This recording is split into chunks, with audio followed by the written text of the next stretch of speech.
We have one simple question, and that's whether or not it's feasible to actually tow with an electric pickup truck. We have this Chevy Silverado EV with us today, and we're gonna put it on my 120-mile loop through the Appalachian Mountains, and we're gonna see if it'll make it.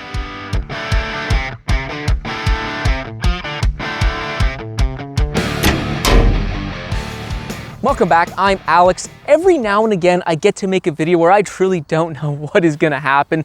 Today is one of those days. I've never actually towed with an EV pickup truck before, so it's a first time for me, and I'm excited to take you guys along for the ride. This Electric Silverado is the WT4 model, meaning that we have the larger 24 module, 205 kilowatt hour battery pack, which I suspect we will need all of, and it resides just in behind me here. This truck is also putting out a respectable 515 horsepower, 600 pound-feet of torque out of the dual front and rear Ultium motors. Behind this good old EV, we have my energy-sucking 8,000-pound enclosed trailer with maximum wind resistance, extra wide, extra tall. We use the exact same water weights in the same location, giving us the exact same tongue weight.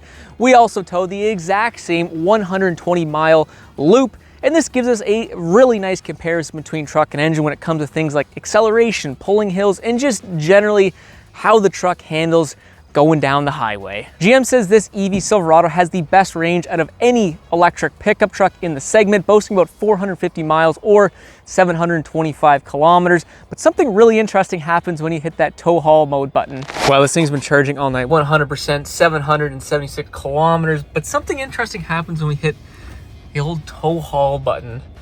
Watch those kilometers drop. So in tow haul mode, apparently only have 470 kilometers, which is still pretty respectable. We'll see if that number's actually true though. Now to get down to this location is about 30 kilometers. Let's see where we're at. And well, we're at 88% and we've lost over 100 kilometers of range. So, a little bit of a tough start already. Getting the ball rolling, first up is our offline acceleration test. We go 0 to 50 kilometers an hour, put the truck in four-wheel drive and see how long it takes. It's a great way to see how these trucks transfer torque to their wheels to get that load moving behind them. All right, we're in drive, tow haul mode, 3, 2, 1, to the floor. 50. Take 2, 3, 2, 1, to the floor.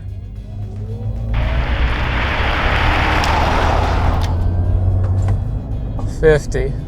I did think the Silverado EV would beat that EcoBoost, but I guess we do have to remember that that truck weighs an extra 4,000 pounds more than every other truck here. Another thing to possibly consider is tuning. Perhaps the electric motors aren't able to give full torque right from a standstill because, well, those electric motors are extremely torquey and would most likely just burn the rubber right off those wheels. In terms of towing with this truck and trailer in town, it's actually been a very good experience. The torque is pretty much instantly there whenever you need it. In terms of braking, we have the regenerative braking, so I hardly even touch the brake pedal.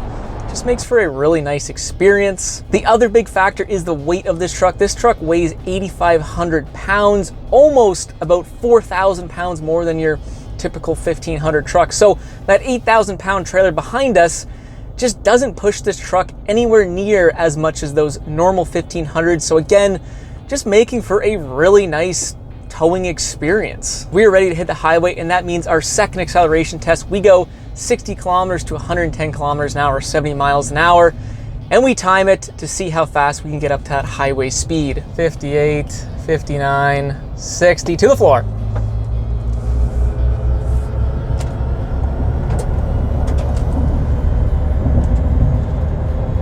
110. Woo-hoo! That's more what I expected, and we really blew away the rest of the field. As you guys can see, we had full power going to the wheels, and it obviously made a big difference. Well, we got our cruise control set to 110 in tow haul mode. We'll let the truck do its thing like we always do. Now, with this truck being an electric truck, there's a couple things we need to talk about. First of all, it's going to be very tough to directly compare this truck to the normal gas or diesel engines I tow with because, well, we can't really measure RPMs going up hills, fuel economy is out the window, even things like transmission temps we can't really compare. So this is going to be a little bit more off the cuff. Eventually, when we get another EV truck on the channel, we can compare it to that. But obviously, I'll take you guys through the experience and we'll get through this thing together. We've been towing for almost 20 kilometers and we're already down to 80% battery life. We got 300 kilometers of range. And that is the biggest elephant in the room, I think, when it comes to these EV pickup trucks, when it comes to towing, is the battery life or the range. And so far, what is happening is what everyone else has described, is that the range is just tanking. Thankfully, at my turnaround point, we do have a charger, so if I need to use it, we can. The goal today is to not use that and go the full 120 miles on a single charge, which I think an electric truck should be able to do if it is truly going to be a quote-unquote work truck. So that's what we're going to be mainly looking for today, is the battery life. Currently we're at 1 kilometer per kilowatt. Now this battery is a 205 kilowatt battery and we're sitting at 76%. So just doing some rough math, our real true range at this economy is probably like, I don't know, 160 kilometers of actual true range. So it is interesting how the computer isn't really calculating that. I highly doubt we'll be able to get 280 kilometers with this much battery life. Driveline, we don't have any. Well, not entirely. We have dual electric motors with a single step down gear that directly drives the wheels, all encased in a single package. So a pretty simple setup. There's no multi-geared transmission with these EV trucks because the electric motors can spin extremely fast while still being efficient, 25,000 RPM sometimes. So if you want the truck to go quicker, the electric motors just spin faster and then the wheels turn quicker and you're off to the races. Now, like I mentioned, we do have a single step down gear set, so it's not a direct drive between the electric motor and the wheels. Now, for the life of me, I couldn't find what that gear ratio is, but from a little bit of research, it seems like it's probably around your first or second gear in a traditional, internal combustion pickup truck. But the difference is that this truck, once again, doesn't have to shift. So we can stay in that very torque heavy, torque advantageous, low gear ratio and simply have the engine just spin quicker if we want to go faster. Whereas that 6.2 liter Chevy could rev up to like 55 kilometers an hour in first gear at like 6,000 RPM. But in order to go faster, we needed to shift into second gear because, well, the engine can't go past 6,000 RPM. So we gain speed shifting into second gear, but we also lose some torque output as well. Whereas this truck right here, we don't have to shift out of first gear or that heavy torque multiplying gear. So that is the advantage of this Driveline. At any speed, whether it's 70 miles an hour or 10 miles an hour, we are in that very heavy torque multiplying gear set. So we're 55 kilometers in, about a quarter of the way in, and we've burned about 25% of the battery. We started at 87% when we got on the highway. So unfortunately, I think we're gonna have to stop at our halfway point, put some charge in this thing to get her home. One thing that's really nice about this is when we're going downhill, like we are going into this valley here, the regenerative braking just slows us right down. I'm not touching the brake. We got a slower vehicle. The truck, the regenerative braking is pretty nice when towing. In my opinion, it just makes it a little bit safer as well. You're not gonna ever have to worry about heating up your brakes too much when going downhill. It's almost like an engine brake on a big truck, same sort of idea. Now, ignoring the extremely quick battery drain for a second, in terms of towing experience, this truck is actually really nice to tow with. It's incredibly smooth going up hills. The motor just kind of picks up, but it's just, there's no vibration, it's quiet, tons of power. Again, this truck weighs an absolute ton, so this trailer isn't pushing it around at all. It's a really nice towing experience. But again, the key is, will we make it home with the energy we have in this battery? I don't know. We're at 50% battery life. We've driven 84 kilometers. We're not yet at our halfway point.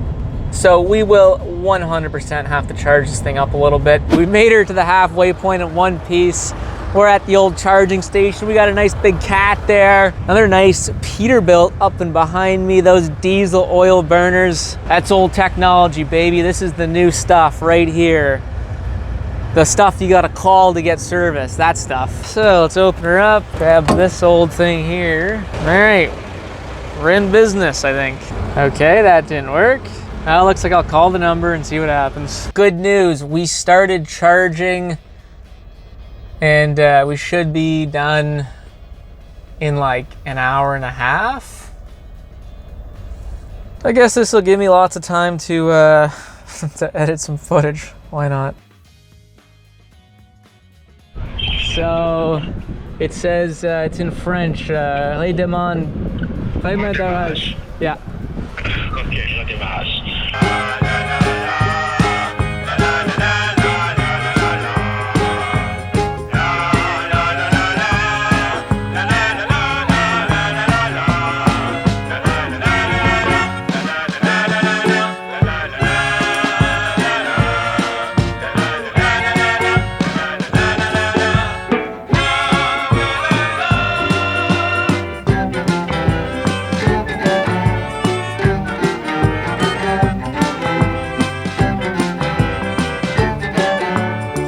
Okay, thank you. Bye-bye. Apparently, what happened is that charger lost internet service, so it cut out the charge. It was only charging for like 10 minutes, so I had to call into the station. I've used the charging stations twice here in New Brunswick. Both times I had to call in, get an agent to manually start the machine. You know, it would just be nice to just pull up there, fill her up, and head on home. But it is what it is, I guess. Okay, well, this is the second time this charger's been interrupted or lost communication. So we're at 54%. We gained maybe 25 kilometers. I'm gonna send this baby home. I think we should be able to make it to the next charger. A little frustrating, I'm not gonna lie, but yeah, I guess this is just the EV thing. Yeah, maybe it's just a bad charger, probably is, but it's the only charger here, and you know, that's just what comes with the territory. So it's a real world test, showing you guys what's happening. Anyways, let's get on the road, hopefully make her back. Well, that certainly felt like a colossal waste of time. Like I said, there's only one charger there and it just wasn't really working. It is what it is. I'm gonna drop the speed on the way back to 100 kilometers an hour, just because I really don't want to run out of juice. It's one thing to run out of fuel on a gasoline or diesel engine. You can call a tow truck company, they'll bring a jerry can for you and you're on your way. If this thing runs out of juice, it's a little bit more of a complicated solution. The next charging station down the road is about 90 kilometers from here. We should be able to make that pretty easily, and hopefully we'll have better luck with that charger. Ahead of us, we have the biggest hill on the towing course, the Meductic Hill. We're gonna crank this baby back up to 110 and just see what our power output is for future comparisons with electric trucks. All right, drops the speed 108. And we're putting out 200 kilowatts, 109, 110. There it is. 210 kilowatt output. I guess that's a lot. But once again, guys, despite the charging problems we're having today, this truck tows so well. I mean, normally the V8s, the turbo engines, they're screaming up this hill. Maybe not the EcoBoost, but they're revving pretty high. This engine, it's just engine. Sorry, these motors, there's just nothing to it. Like, I'm just sitting here. It's quiet. I might as well be on a straight road. Flat road, pardon me. Well, we're gonna make it. We're just about to turn off the highway. We got 25% left in the battery, which is okay. 88 kilometers left. Currently, our economy is 1 kilometer per kilowatt, and we've driven 181 kilometers. So technically, we have drained about 86, 87, 88% of the battery over 181 kilometers, which is pretty significant considering that this is a very, very large battery pack. Well, they don't make these chargers for towing trailers really, but that's all right. This one seems to be working okay. Hopefully she continues to keep working. EV life, baby. Another thing I'm realizing, guys, is that with our current charging speed, we're gonna be done at 4:30. It's currently about 2 o'clock, so 2.5 hours. So in reality, we're gonna spend more time charging this truck than actually towing with it, which, you know, does it defeat the purpose? I don't know. There's a couple things to unpack about this whole towing experience with this electric Silverado. First of all, this thing tows incredibly well. It's bar none the best towing 1500 truck. It's incredibly stable, acceleration is phenomenal, braking is wonderful, and in general, when pulling hills, this thing doesn't even break a sweat. But there is one big asterisk around that performance, and it is the battery life. I thought we could go 120 miles just about with one full charge, and as you guys saw, that was not the case. We needed to stop, and when we stopped, we saw probably the greatest downside of these EV trucks is just charging them. It's not necessarily streamlined at times, whereas something like this gas guzzler over here, we can just pull up to the station, 5 minutes later, we're back on the road. Where this truck, we actually spent more time sitting at the charging station than we did actually towing. Now, I know there are faster chargers available, but those were the chargers that were available to me. So like any pickup truck, and especially with this, it really depends on your application. If you're running around town, not driving too many kilometers per day, and have the ability to charge at night, this could be a very good opportunity. However, if you are looking for more distance, this just isn't it.